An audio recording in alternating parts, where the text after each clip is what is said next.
Alors, bienvenue officielle. J'aimerais passer la parole à Maude Lamoureux, ma collègue. Alors, bonjour tout le monde. Maude Lamoureux, conseillère pédagogique pour le récit de l'enseignement privé. Très contente de démarrer mon mardi matin avec vous. Alors, bienvenue à ce récit en direct numéro 4 à propos de la gestion de classe virtuelle. Mais, comme tout bon récit en direct, la gestion de classe, ça passe d'abord et avant tout par une certaine routine. Alors, si vous avez déjà assisté à certains de nos enregistrements, vous constatez qu'on s'auto-administre cette façon de faire-là. Alors, avant de démarrer notre rencontre et d'aborder la gestion de classe, on va céder la parole à Normand et à Patrick Heureux. Alors, comme on les appelle de façon bienveillante, nos patrons, pour qu'ils vous adressent les messages de la semaine là, par rapport à l'éducation. Alors, Normand, la parole est à vous. Oui, bonjour tout le monde. C'est un plaisir de vous retrouver encore ce matin. Nous sommes près de 200 personnes. Le sujet abordé, c'est la gestion de classe virtuelle. Je vous dirais, quelle belle occasion à saisir présentement que de faire justement autrement. Ça fait des années qu'on l'entend, on fait des tentatives à gauche et à droite. Maintenant que le ministre nous a dit qu'il n'y aurait pas d'évaluation, qu'on interpelle les milieux à faire des rétroactions riches et pertinentes, on peut axer toutes nos actions du côté, je vous dirais, des apprentissages. Et c'est le temps d'explorer, c'est le temps, on parle souvent de changement de posture professionnelle, hein, et c'est important ce changement de posture-là. La rétroaction, c'est quoi? C'est que des actions en cours d'apprentissage. Donc, ce n'est pas interdit. Dans les messages que je mets un petit peu sur les réseaux sociaux, que j'envoie aux directions pédagogiques, je parle idéalement de faire des rétroactions sous forme de cotes ou sous forme de commentaires pour éviter de tomber dans une logique mathématique. On le sait, cette logique mathématique-là, il y a des parents qui sont fous des chiffres et peut-être même des élèves aussi, et je présume certains enseignants. Ça nous permet de sortir de cette logique-là et d'aborder autrement les apprentissages. C'est le moment de faire, en fin de compte, de la véritable différenciation avec nos élèves. C'est le temps d'innover, c'est le temps de voir principalement les apprentissages auprès des élèves. Donc, je voulais vous envoyer ces messages positifs-là. On va vous partager à la fin des exemples de ce qui se fait dans nos écoles pour accompagner les élèves. On a besoin on parle d'une force vive hein, au Québec, on a besoin de cette force vive-là des enseignants pour que nos élèves ne vivent pas ce manque d'apprentissage qui est si néfaste. On parle souvent là, de la glissade d'été, ce que les Anglais appellent le summer slide, qui est l'effet négatif de l'absence d'apprentissage. Je pense qu'on est pas mal dédié. La preuve, c'est que vous êtes encore branchés à plus de 200 là, à ces visios-là que nous faisons 2 fois par semaine. C'est une occasion justement pour bien d'accompagner nos élèves et ne pas les laisser à eux-mêmes. Donc, je ne ferai pas un docteur Arruda de moi-même, je coupe mes commentaires et je passe la parole à mon collègue Patrick. Oui, bonjour tout le monde. Merci, cher collègue Normand. Alors, comme tu viens de le dire, mon cher, c'est l'occasion de faire les choses autrement. Okay? Parce que comme vous êtes en lien avec vos élèves par le biais de la visioconférence, peut-être probablement un peu comme vous le faites présentement, alors c'est vraiment une occasion exceptionnelle que vous avez de faire les choses autrement. On a quand même aussi l'après-virus qu'on va devoir préparer éventuellement, mais on aura bien l'occasion de s'en reparler. Mais sachez qu'il va y avoir sûrement des côtés positifs aux expériences que vous vivez depuis quelque temps avec vos jeunes. Je voudrais vous rappeler aussi des choses importantes, là, que s'il y a des membres de la direction à l'écran, que c'est l'occasion unique d'avoir le leadership fort qui provient de vous-même comme directeur pour ces moments très difficiles. Et on vous rappelle pour la Xème fois que vous devez prendre du temps pour vous organiser. On a beaucoup d'écoles qui nous disent que le lundi, là, ils n'envoient pas de matériel aux enfants, mais ils ont un moment de rencontre pour eux et toute leur équipe. D'autres me disent que c'est le mercredi, en milieu de semaine, ils coupent la semaine en 2. Alors, ce sont des occasions idéales pour les membres de la direction et les équipes d'enseignants de se parler et de se voir à l'écran pour regarder qu'est-ce qu'on fait pour la prochaine semaine. Alors, sur ce, je vous souhaite une en direct numéro 4 exceptionnelle avec le sujet du jour et on va sûrement se revoir en fin de rencontre, sinon vendredi matin prochain pour le en direct numéro 5. Alors, je cède la parole à mon prochain collègue du récit. Alors, merci beaucoup, Normand. Merci beaucoup, Patrick. Alors, Guillaume, je vais te demander, s'il te plaît, de représenter la première diapositive. Aujourd'hui, on aborde un prochain enjeu avec notre récit en direct numéro 4. Ça s'inscrit dans une trame narrative de développement pédagogique. Notre premier récit en direct était simplement pour établir un contact avec vous, démarrer des nouvelles routines, mais ce n'était pas anodin également. Ce premier récit en direct-là avait comme intention pédagogique de modéliser l'utilisation d'un outil. Alors, quand on parle de gérer sa classe de façon virtuelle différente, il faut également prévoir de former les élèves à l'utilisation de l'outil. Mes collègues en reparleront un petit peu plus tard.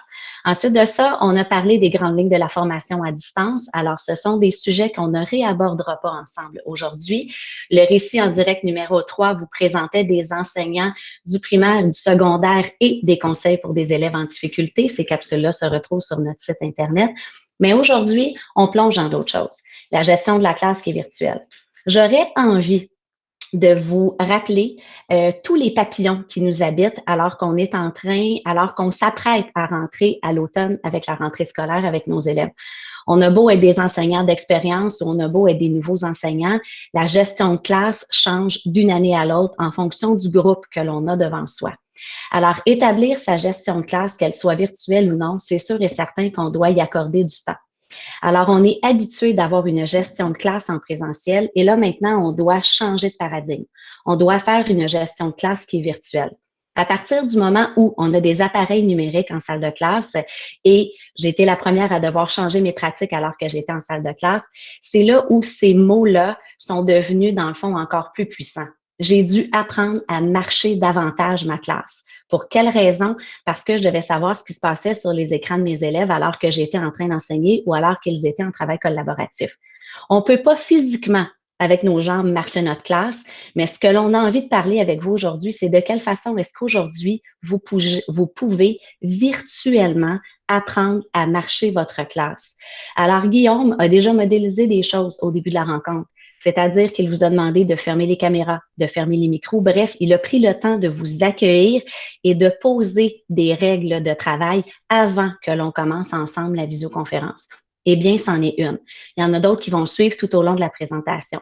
On a également eu des discussions fort intéressantes avec Jean-François et avec Marie-Hélène la semaine dernière et Linda, nos invités du récit en direct 3, et les trois l'ont admis. Leur gestion de classe a dû complètement changer. Pourquoi? Parce qu'elle doit s'adapter à cette nouvelle réalité-là. Alors, s'il vous plaît, enseignants, conseillers pédagogiques comme nous le sommes, on se donne le droit à l'erreur parce que toutes nos formations sont en train de changer et c'est littéralement une nouvelle gestion de classe qu'on est en train d'apprendre à faire. Je vais demander à Guillaume de présenter la diapositive numéro 3. Si c'est la première fois que vous vous joignez à nous, on vous rappelle qu'il y a une infographie qui a été réalisée par M. Audouin en France qui rappelle les 10 principes pour un enseignement à distance. On sait qu'elle est fort populaire, alors on a pris l'habitude de la rappeler. Et je vais maintenant passer à la diapositive numéro 4. Nos patrons en ont déjà parlé, alors on n'y reviendra pas, mais c'est une occasion de saisir l'opportunité qui se présente à nous pour donner du soutien aux élèves et non pas uniquement être dans une logique d'évaluation. Alors maintenant, on passerait à la présentation du récit avant que, à la toute fin de notre récit en direct, on vienne avec des questions et réponses. On a voulu ce format-là aujourd'hui pour quelle raison? Parce qu'on est en train, je vous l'ai dit, de s'administrer notre propre médecine, celle qu'on vous suggère. Il faut changer nos formats quand on est à distance et aujourd'hui, le clavardage va prendre toute sa signification. Alors, France, je te laisserai présenter les premiers temps de notre rencontre d'aujourd'hui. Apprenons à marcher notre classe virtuelle. Donc, merci Maude. En effet, on a plusieurs écoles, d'ailleurs, on les remercie, qui ont commencé à expérimenter les visioconférences notamment, et puis l'enseignement à distance. Donc, en communiquant avec toutes ces écoles-là, on a été en mesure d'avoir un peu plus de données et voir qu'est-ce qui fonctionne bien dans les écoles. On s'est aussi basé sur la littérature là, pour faire la présentation d'aujourd'hui. La première chose qu'on voudrait vous dire, c'est, on va commencer par vous poser une question. Est-ce que dans votre école, vous avez mis en place un code d'éthique TIC? Si ce code d'éthique existe, on peut peut-être s'y référer et le mettre de l'avant maintenant que nos classes sont devenues virtuelles. Si ce n'est pas le cas, on peut peut-être se pencher sur des règles de classe qu'on avait déjà identifiées auparavant et puis de les remettre à l'avant. On se rappelle que vos règles de classe, là, on fait juste un petit rappel parce que je sais qu'on est tous passés par un cours de gestion de classe. Des fois, on l'a un peu plus dans le bras parce qu'on est habitué d'être dans notre classe et là, il faut peut-être la réfléchir autrement. Donc, nos règles doivent être connues, communes et partagées. Partagées à qui, par qui? C'est peut-être le bon moment aussi de repartager ces dites règles-là avec nos élèves, avec nos parents et avec nos collègues. Donc, depuis le début de nos récits en direct, qu'on parle de tout mettre ensemble, de travailler en commun, en équipe école, d'avoir un leadership fort. Donc, peut-être de diminuer le nombre de règles qu'on a, mais de tous les adopter pareil. Donc, d'utiliser les mêmes règles. Et de prendre le temps de bien les expliquer. On a vu certaines de nos écoles dont la direction a pris la parole et a fait une capsule pour expliquer les règles pour, notamment, l'enseignement à distance. C'est peut-être un bon moyen de s'assurer que tout le monde est au courant de ces règles-là et de l'application de ces dites règles lors de l'enseignement à distance.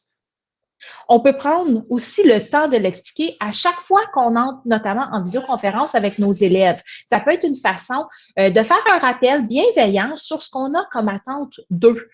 Et c'est sûr que ces règles-là, une fois annoncées, on devra aussi les appliquer et on peut documenter. Comme enseignant, lorsqu'on fait de la gestion de classe, on va prendre des notes sur les comportements qui ne fonctionnent pas. Il va y avoir après ça un retour avec l'élève. Donc, ça peut être aussi des éléments qu'on fait avec nos élèves. On peut utiliser la capture d'écran. On peut s'adresser dans le clavardage, modéliser les façons aussi d'avoir un clavardage qui est bienveillant et qui est adéquat.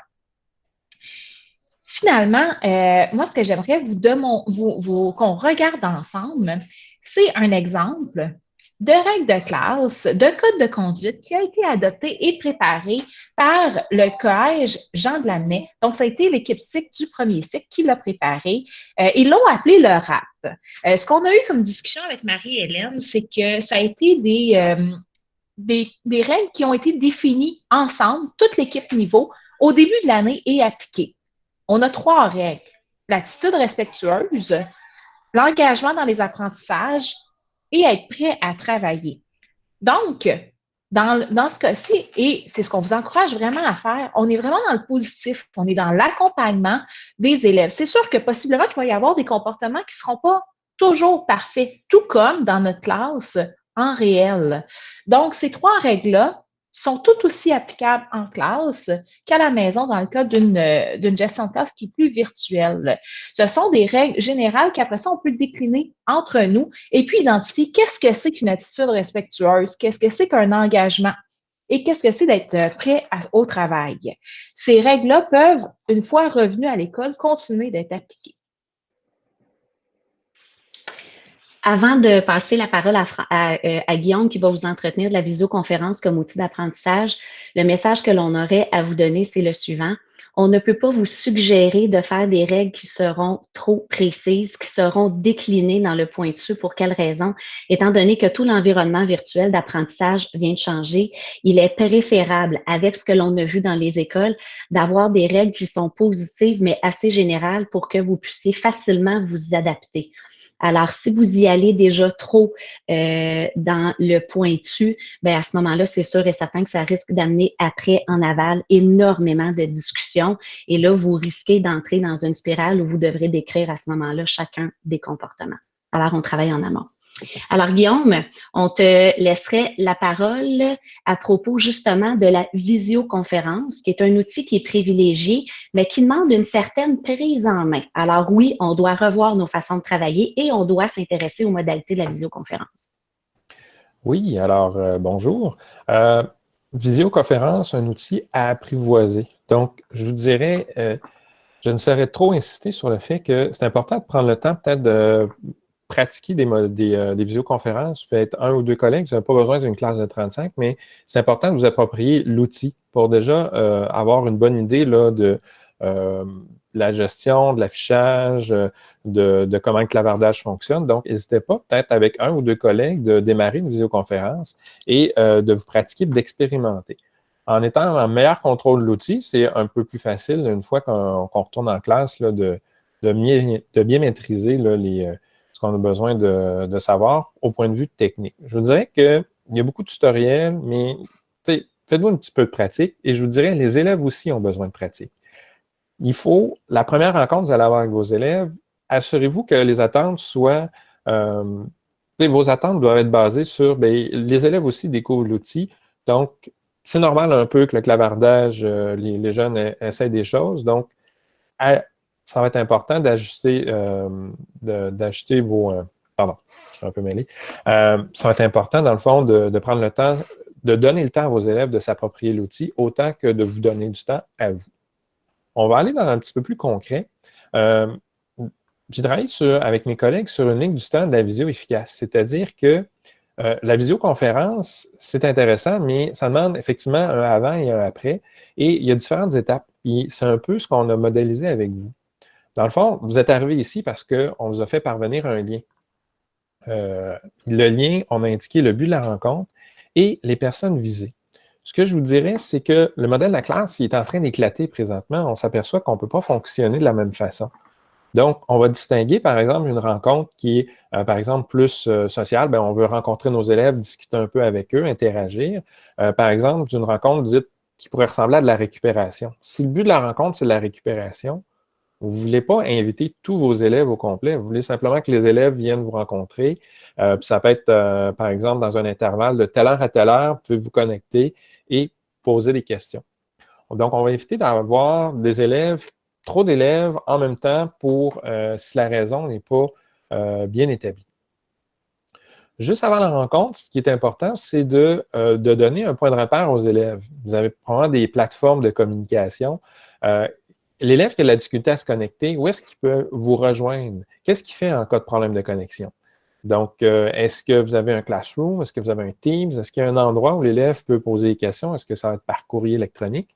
Donc, pour enlever le stress à l'élève qui essaie de se connecter, qui ne marche pas, ou même de votre côté, vous voyez, il vous manque beaucoup d'élèves. Qu'est-ce qui se passe? C'est intéressant d'établir vraiment le canal de communication avant la rencontre pour dire, s'il y a un problème, communiquez avec moi de telle façon. Puis idéalement, c'est le même canal de communication que les élèves pourraient utiliser pour s'ils ont des questions sur un travail ou sur des exercices que vous donnez. Maud l'a mentionné, au début, on prend le temps de donner les règles de fonctionnement. Et la principale règle, c'est comment prendre la parole. En classe, c'est simple, c'est implicite. Très, très jeune, on leur montre, lève la main pour poser une question. Comment ça fonctionne? Dépendamment de votre outil, nous, dans le cas de Google Meet, on utilise le clavardage. Il y a peut-être des outils différents. Vous allez peut-être vouloir utiliser d'autres modalités. Il y a certains outils, on peut faire apparaître un icône, on peut changer le statut. Donc, vérifiez dans votre outil et prenez le temps d'expliquer à vos élèves la prise de parole, comment est-ce que vous allez faire. Donc, on prend le temps de l'expliquer et on parle aussi des comportements attendus. Donc, je m'attends que le clavardage soit utilisé uniquement pour poser des questions. Les micros doivent être fermés, comme vous avez fait. Et au besoin, on va appliquer la personne qui organise la réunion, habituellement, en plus de contrôle que les participants. Donc, un des éléments, c'est de pouvoir fermer les micros des participants. Et habituellement, on va faire une gradation, comme on ferait en gestion de classe. Mais s'il y a quelque chose, je vais fermer ton micro. Puis si ça ne fonctionne pas, je vais t'exclure de la rencontre. Donc, les règles de fonctionnement et comportements attendus, très important. On prend le temps de l'expliquer parce qu'on est dans un nouvel environnement. Puis des fois, en arrière du clavier, les jeunes peuvent avoir l'impression ils ne peuvent pas être... les conséquences sont peut-être l'air moins graves en arrière du clavier, alors que ça reste quand même une classe. Un sentiment de fausse immunité alors qu'on se rappelle que le numérique laisse des traces. Tout à fait. Donc, ça, c'est important aussi. Dans vos règles de fonctionnement, prenez le temps d'expliquer à vos élèves qui sont dans une place publique. Donc, présentement, dans les règles de fonctionnement, tout ce qui est capture d'écran, enregistrement, ils ne sont pas autorisés à le faire. Pas plus que si c'était une autre rencontre dans un cadre qui était différent. Mais tout ce qui est images sur Internet, donc faire un rappel aux élèves, les captures d'écran, enregistrement d'écran, c'est des éléments que, pour le respect des autres, on ne fait pas. Et si vous enregistrez la rencontre, dites-le aussi aux élèves. Mentionnez-le. Vous allez enregistrer la rencontre. Vous pouvez leur permettre de fermer leur caméra, par exemple, s'ils ne veulent pas que leur visage apparaisse. Ça, c'est des éléments que vous pouvez utiliser dans vos règlements. Donc, ces règlements-là vont être en fonction de vos objectifs, puis en fonction aussi des capacités de la plateforme que vous allez avoir choisie. C'est bon? Pendant la rencontre, ça, c'est un élément sur lequel on a travaillé, nous aussi, aujourd'hui. Si votre rencontre n'est pas interactive, si vous donnez une rencontre comme, bon, aujourd'hui, je vous présente la théorie sur telle notion, s'il n'y a aucune interaction, il n'y a aucun intérêt à faire la visioconférence. Puis les élèves vont vous le faire sentir, ils vont dire, ben, il n'y a pas d'interaction, ils vont la créer, leur interaction. Donc, si vous n'avez pas prévu de moment d'interaction dans votre visio, faites-la pas. Enregistrez tout simplement vous, envoyez une vidéo YouTube à vos élèves, envoyez-la via une autre plateforme, mais l'interaction est importante. On va aller chercher le côté humain au niveau de cette interaction-là, puis la nécessité de la visio. Des exemples d'interaction, bien, vous pouvez y aller avec des interactions, sur un petit groupe en récupération, la vision en direct vidéo, c'est intéressant. Si vous avez un grand groupe comme nous aujourd'hui, on est plus de 200, on va exploiter le clavardage, par exemple. Dans d'autres occasions, on pourrait utiliser un formulaire. On dit, je vous laisse un instant, je vous envoie le lien par Classroom, j'envoie le lien via le clavardage. Allez compléter le formulaire et revenez dans 2 minutes pour compléter la suite. Puis en fonction de la rétroaction que les élèves vont vous donner, vous ajustez votre discours. Vous pouvez partager aussi des documents d'accompagnement. Si vous demandez aux élèves de prendre des notes, allez-y mollo sur la vitesse. Ils ont beaucoup d'éléments à contrôler en même temps. Donc, vous leur donnez du temps et guidez vos élèves sur comment ils doivent s'organiser pendant la rencontre. Est-ce qu'ils ont besoin d'écrire en même temps? Est-ce qu'ils écoutent?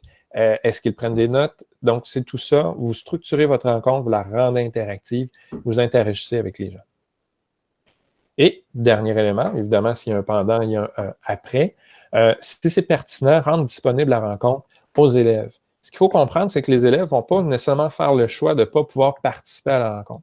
Les élèves, il y en a qui ne peuvent tout simplement pas se joindre pour différentes raisons. Il y en a qui vont travailler, il y en a qui vont garder, il y en a qui ont simplement un empêchement dû à l'accès à des machines pour pouvoir se connecter. Donc, permettez le plus possible d'enregistrer et de rediffuser après la rencontre que vous avez eue, si c'est logique. Je vous donne un exemple. Pardon, Julie, est-ce que c'est possible de fermer ton micro, s'il vous plaît? Merci beaucoup. Donc, une petite gestion toute simple ici. Donc, la personne a fermé son micro. On continue. Donc, on modélise aussi en même temps. Donc, je reprends.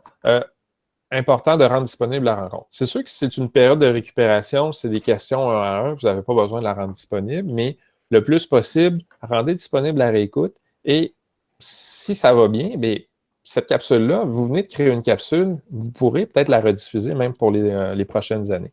Donc ça, ce sont les éléments de base au niveau de la visio efficace. La ligne du temps est disponible dans la présentation. Alors, avant que l'on aille plus loin, l'équipe du récit, on tient d'abord à remercier les écoles qui nous font part des petites difficultés techniques que des fois elles rencontrent. Pour quelles raisons?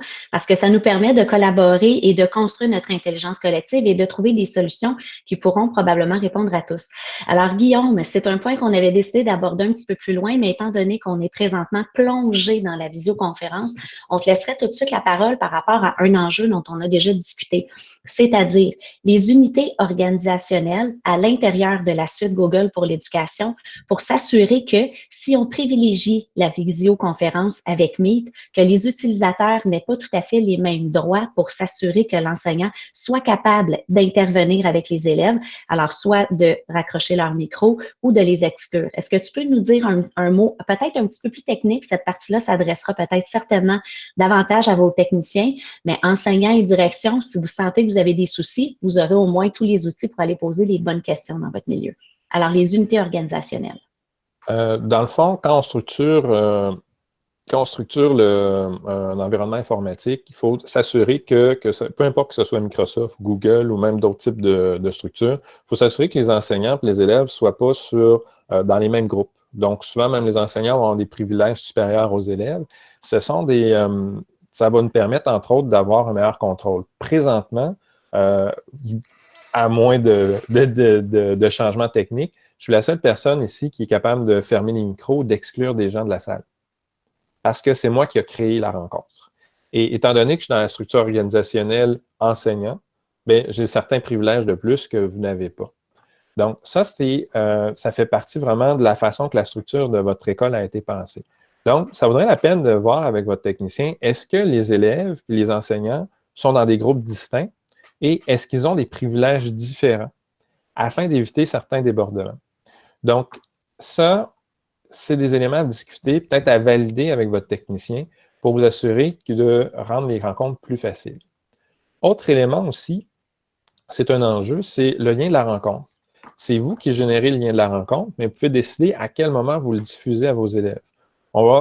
Un lien de rencontre, si vous avez une plateforme qui est complètement publique, par exemple Zoom, si vous diffusez votre lien de rencontre, toutes les personnes qui ont accès au lien peuvent se connecter. Donc, c'est à vous de choisir votre public. Donc, on va préférer, par exemple, d'utiliser la plateforme scolaire ou on va diffuser le lien de la rencontre à la dernière minute de façon à ce que ce soit les bonnes personnes qui se présentent. Et si vous avez une plateforme de type Google ou Microsoft, le lien de rencontre ne sera accessible que par les gens de votre organisation, donc des gens qui ne peuvent pas se connecter de façon anonyme, et les élèves sont nécessairement identifiés par leur nom. Ce sont des enjeux techniques, mais ça, prenez le temps d'en discuter, puis c'est des choses qu'on peut faire avec vous là, au niveau du récit. Alors, vous le voyez, quand on parle de gestion de classe virtuelle, jamais le triangle école, parents, enseignants, élèves n'a jamais été aussi important. Alors, au niveau macro, avec les directions, de rappeler qu'il y a des règles de consigne générales, des règles de code de conduite qui vont continuer à s'appliquer même si on est en classe virtuelle. Et ensuite de ça, l'enseignant doit lui apprendre à marcher sa classe virtuelle, donc à maîtriser son outil de visioconférence, mais également, on doit s'allier tout le côté technique. Alors, on va s'assurer que si jamais on a des élèves qui semblent avoir les mêmes droits que les enseignants, bien, c'est peut-être en amont qu'on doit aller régler ça dans notre console. Benjamin, on te laisserait la parole par rapport à des messages clés, le PA, la citoyenneté numérique et les stratégies d'organisation. Par rapport aux stratégies d'organisation, je vais commencer par ça. Je ne les déclinerai pas de façon spécifique car France et Guillaume vous en ont déjà donné beaucoup par rapport au code de conduite, au code d'éthique, au conseil de la visioconférence. Ce qu'on vous recommanderait par rapport aux stratégies de gestion, Maude l'a mentionné, c'est l'important de la routine et de constamment rappeler les règles, que ce soit des détails aussi anodins que juste la position de travail des élèves qui ne soient pas évachés sur leur lit en mode rose comme dans Titanic. Donc, on est vraiment dans l'esprit de routine.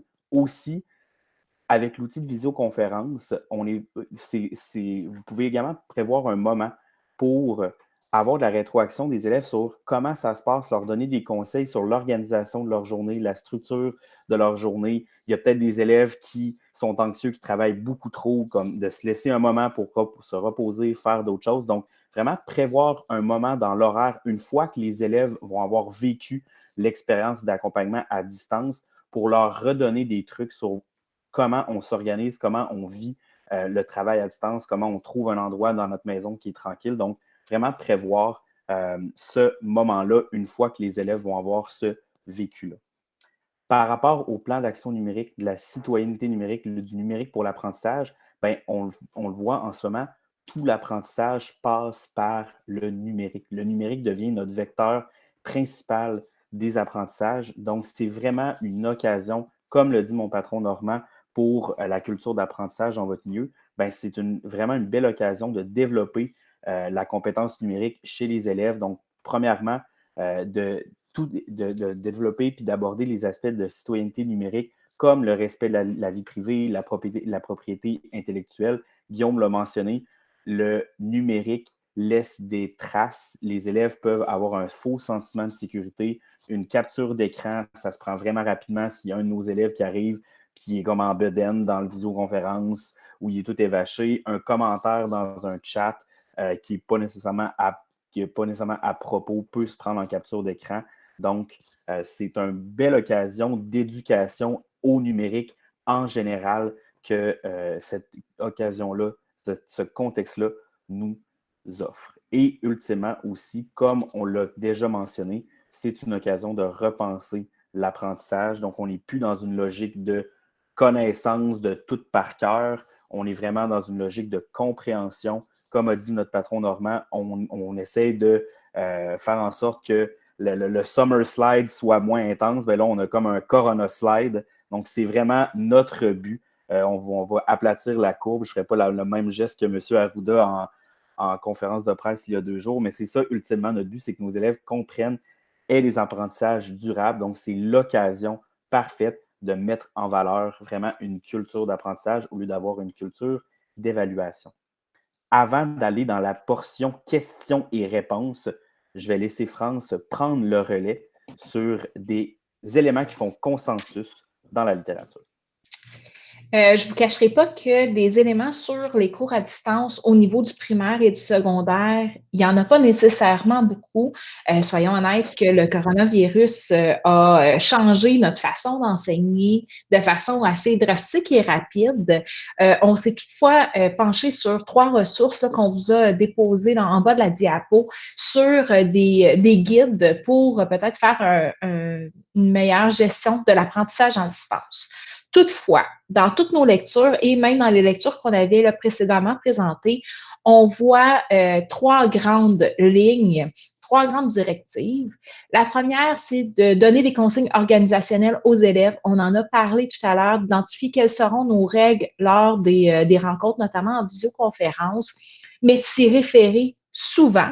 Un peu comme au début de l'année, quand on doit faire référence souvent à nos règles de classe. Donc, de garder ces consignes-là, de rappeler, tout comme Benjamin vous l'a dit, nos attentes comme établissement scolaire. Donc, vraiment rester clair avec nos élèves. Deuxième élément, Guillaume vous en a parlé aussi. Les rencontres en direct sont importantes pour conserver le lien. Tout à l'heure, Maxime, dans le chat, nous partageait que lui, il fait l'appel au début des rencontres juste pour se dire coucou. Donc, ces rencontres en direct-là sont précieuses pour prendre le pouls de nos élèves, pour échanger avec eux, pour leur donner un cadre pour qu'eux puissent échanger entre eux aussi avec un paramètre qui est sécuritaire et encadré aussi. Guillaume vous l'a dit, si on n'interagit pas avec les élèves, il n'y a pas nécessairement place à faire ce type de rencontre-là. Je ne vous cacherai pas que si vous n'avez pas fait encore de visioconférence, c'est un peu déstabilisant de se parler à soi-même devant un écran. Donc, ça aussi, là, comme prof, il faut s'adapter et apprendre avec ce nouveau format-là. Les rencontres doivent être courtes et impliquer les élèves. Je vous fais un parallèle. Nos élèves, ou peut-être même vous, quand on écoute la télévision, souvent on a un autre appareil numérique dans les mains. Souvent, on fait autre chose en même temps. Donc, si on fait des rencontres qui sont peut-être plus courtes, plus ciblées, qui impliquent les élèves, on va peut-être permettre à ceux-ci de se concentrer sur ce qui se passe et s'impliquer à être vraiment là, dans l'action au lieu de chercher d'autres actions autour à faire. Ce que ça veut dire, c'est que ça veut dire qu'il va falloir qu'on revoie le format de nos cours parce que contrairement en classe, on ne voit pas quand tout le monde commence à se désorganiser nécessairement. Donc, de revoir la façon qu'on va proposer des activités à nos élèves, la façon qu'on va les encadrer, la façon qu'on va les accompagner, c'est probablement un élément clé dans la réussite, là, notamment des visioconférences ou dans l'adaptation de notre enseignement à la situation actuelle. Maude. Ce qui veut dire qu'on passerait à la section des questions et des réponses. Alors, merci France.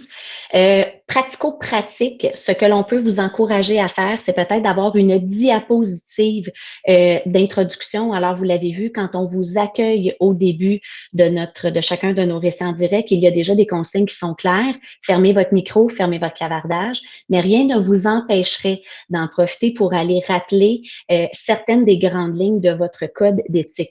Alors, on les dépoussière, nos codes d'éthique, et on va afficher des règles de vie, ce qui est attendu lors de la visioconférence si elle doit y aller. Alors, on va passer maintenant aux diapositives de questions et réponses. Il y a déjà énormément de questions auxquelles on a déjà répondu. On vous a fait une espèce de best-of des questions que l'on nous a posées dans les 10 derniers jours. Alors, il y en a, comment peut-on déterminer la part d'un élève dans le travail remis? celle-là, on va y répondre. Mais j'attire votre attention par rapport à la deuxième. Un élève fait le clown et dérange en visioconférence. Que puis-je faire? On y a déjà répondu. Alors, on ferme le micro. On est capable de l'exclure. Mais ensuite de ça, il y en a d'autres auxquels on peut tenter de répondre. Une personne qui utilise un pseudonyme, une vidéo YouTube. Alors, France et Benjamin, pendant que Guillaume et moi allons surveiller les questions dans le clavardage, parce qu'on présume qu'il y en a beaucoup d'autres qui ne se trouvent pas sur cette diapositive-là, on va vous laisser adresser les principales questions et ensuite de ça, on vous le rappelle, si jamais vous faites ressortir dans le clavardage des questions qui ne sont pas là et auxquelles on n'a pas les réponses, bien, on va trouver une façon d'y répondre. Alors, France et Benjamin, la parole est à vous pendant que Guillaume et moi allons rythmer le clavardage. Première question qui nous est souvent posée, c'est justement l'apport de l'élève dans le travail remis. Donc, concrètement, on se pose des questions à savoir si ce n'est pas l'entourage de l'élève qui l'aide, le parent qui a fait le travail à sa place. Je vous dirais que premièrement, la première question qu'il faut se poser, c'est quelle est l'intention pédagogique du travail que j'ai remis? Est-ce qu'on vise seulement les connaissances ou une compréhension? Fait que déjà, il faut vraiment s'assurer, puis on le martèle depuis le début des visioconférences, que tout ce qu'on fait est vraiment orienté vers la compréhension des savoirs clés de notre programme, de notre progression des apprentissages. Puis après ça, de toute façon, rendu au mois de mars, on commence déjà à avoir une très bonne idée d'habitude de quoi nos élèves sont capables. Si on a un doute, c'est tout à fait possible de demander à un élève d'avoir une visioconférence avec lui pendant 5 minutes, juste pour faire une petite entrevue rapide sur vraiment les notions, les concepts qu'on avait à voir. Puis on va voir tout de suite si l'élève a réellement compris ou si c'est papa, maman qui a fait le devoir à sa place. Donc, on vise la compréhension, puis après ça, on peut toujours demander aux élèves d'être en visioconférence pour valider si on a un doute. Un élève remet ses travaux en retard. Que puis-je faire? Marie-Hélène l'avait bien mentionné au dernier récit en direct. Tout le monde est en ajustement. Fait que si jamais il y a un élève qui remet un travail en retard, on est plus dans une logique de questionnement pour savoir pourquoi le travail est en retard. Est-ce que c'est parce qu'on n'a pas compris? Est-ce que l'élève ne sait pas comment s'organiser? S'il est stressé? Donc, soyons vraiment dans une logique d'apprentissage, de questionnement, de rétroaction, plus que dans une logique de coercition et de sanction. Donc, on questionne l'élève. France. Donc, sur une note un petit peu plus technique, un élève demande une note sur un travail alors que je ne dois pas évaluer, que puis-je faire? Le ministère et le ministre Roberge a été très clair là-dessus. On ne peut pas donner de notes, on ne peut pas évaluer les élèves. On vous encourage toutefois grandement à donner de la rétroaction aux élèves sur leurs apprentissages. C'est peut-être justement comme Normand et Patrick l'ont dit précédemment, une façon de revoir nos façons d'accompagner nos élèves. En bas, dans les commentaires de la diapositive, je vous ai mis un lien vers un pictochart qu'on avait préparé, l'équipe, pour donner quelles sont les grandes règles d'une rétroaction qui est très efficace. Je vous rappelle, par exemple, les 4 grandes lignes. Donc, une rétroaction qui va être peut-être plus précise, sélective, donc on ne donnera pas de la rétroaction sur tout, constructive, donc l'élève va pouvoir appliquer ces commentaires-là, cette rétroaction-là dans son travail, et discutable. La rétroaction, c'est surtout aussi un bon moyen pour garder le lien avec nos élèves, donc d'entrer en contact avec eux, de lui dire qu'on est là, qu'on lui donne, que le travail qu'il a fait est valable. Et c'est là aussi où je vous demande, dans tout le travail que vous avez donné à la maison, est-ce qu'on peut aussi donner de la rétroaction sur ces exercices-là. Donc, vraiment travailler en apprentissage et non pas nécessairement en quantité. Une autre question. Une personne qui utilise un pseudonyme, tente de se connecter à ma visioconférence. Que puis-je faire? Et là, c'est là où tout à l'heure, Guillaume vous a parlé de paramétrage dans toutes les consoles. Dans vos règles de visioconférence, ça pourrait être clairement nommé que vous allez accepter seulement les élèves qui vont porter leur nom véritable. Et ensuite, c'est certain qu'on peut vous accompagner dans le paramétrage des consoles. Guillaume vous l'a dit précédemment, en ce moment, notamment pour la console Google, il y a des ajustements perpétuels et même pendant cette rencontre, j'ai eu un message d'une technopédagogue qui a dit il y a un autre paramétrage à changer dans la console. Donc, ça évolue très, très rapidement. Donc, je pense que de demander aux élèves de simplement utiliser leur nom et vous d'accepter seulement les élèves qui portent un nom, ça peut être déjà là un petit guide. Vous n'avez pas envie que vos vidéos se retrouvent sur YouTube, mais vous voulez que vos élèves y aient accès. Rien ne vous empêche de les déposer, notamment soit dans votre disque ou dans votre suite nuagique Office et de partager cet hyperlien-là directement aux élèves, sans nécessairement héberger ça sur YouTube. Donc, juste d'utiliser l'hyperlien et de partager la vidéo directement.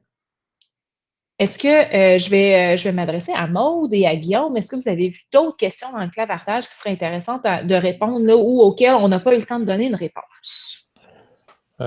Oui, ben, nous avons plusieurs questions sur l'enregistrement. Comment est-ce qu'on fait pour enregistrer? J'ai envoyé le lien dans le clavardage. Dans le fond, sur notre site cp.fe.qc.ca, il y a différentes façons d'enregistrer ou de produire des capsules.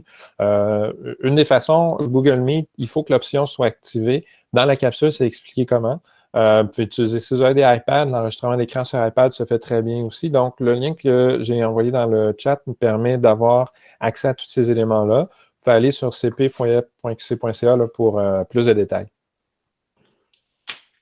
Tout à fait. Et justement, si vous êtes une école qui travaille avec l'iPad, Guillaume l'a dit, là, la fonction, et Chantal Rivard l'a bien mentionné dans le clavardage, la fonction d'enregistrement de l'écran que vous allez aller attraper avec les widgets, là, c'est fort utile parce que ça vous évite, c'est déjà natif à l'intérieur de l'appareil et ça vous évite d'avoir à aller télécharger d'autres applications qui feraient dans le fond déjà le même travail.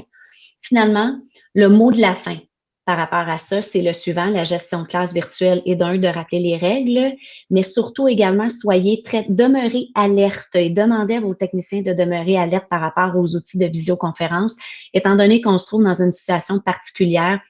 Guillaume pourra en témoigner, là, dans notre équipe, c'est lui qui assure cette vigilance-là pour le moment. Les outils changent à la vitesse grand V pour s'adapter aux besoins de l'éducation.